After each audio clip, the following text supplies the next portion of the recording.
Hello and welcome, beautiful people. This is Marco Narrates, where I narrate poetry, book lines, movie quotes, video game texts, and more.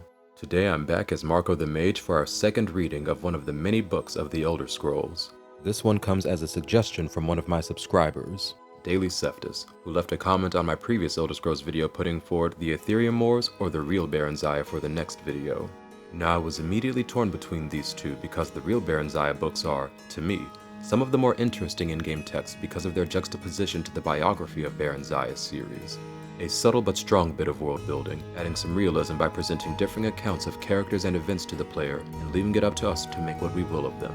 However, the real Baron Zaya would take more time than I presently have to produce it, as I'll be taking a trip out of the country soon, and I wanted to give you something sooner rather than later. Thus I'm reading the Aetherium Wars, allegedly by Terran Dreth, first. You may also be able to look forward to a narration of the Lust Aragonian Maid as suggested by another subscriber, Ben. Time will tell. For now, let's get on with the video while I still have your attention.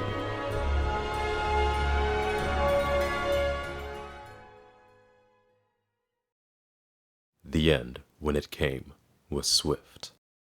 In the span of 3 short years, the great dwarven cities of Skyrim, from Markarth to the Valathi Mountains, fell before the armies of the High King. Cities that had held fast against the Nords for over 100 years crumbled abruptly and without warning. For centuries, scholars have marveled at the sudden collapse of the Dwemer city-states. Even the Nords seem to have been taken by surprise, though their chroniclers were quick to ascribe their success to King Geller's inspired tactics and the blessings of Shor.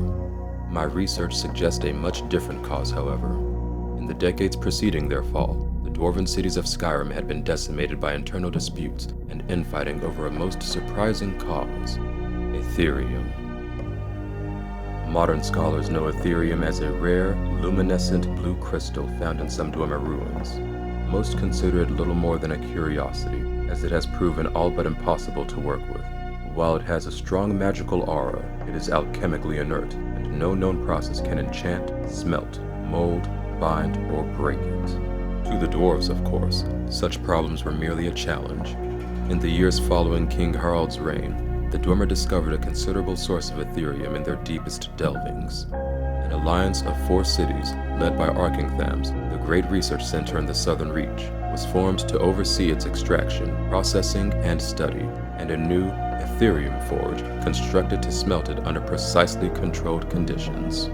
If the inscriptions I discovered are to be believed, the results were nothing short of spectacular. The items produced by the forge were artifacts of immense power, imbued from the moment of their creation with powerful enchantments. The Dwarven Alliance shattered almost immediately, as the 4 city-states and their rivals attempted to claim the forge. We can only speculate that none were successful. Decades of conflict merely weakened them all, allowing for King Geller's subsequent conquests. And though the Dwemer reclaimed most of their lands a century later, there is no evidence that they ever resumed their research on Aetherium.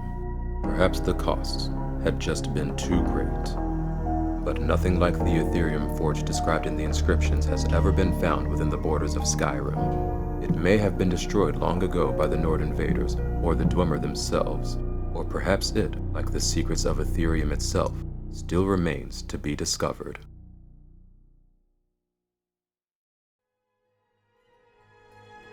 Thank you for listening, and I hope you've enjoyed the video. If you did, check out my reading of the Book of the Dragonborn, linked in the description below. Also consider liking this video and subscribing to the channel, and let me know in the comments what Elder Scrolls text you would like to hear narrated. Until next time, farewell.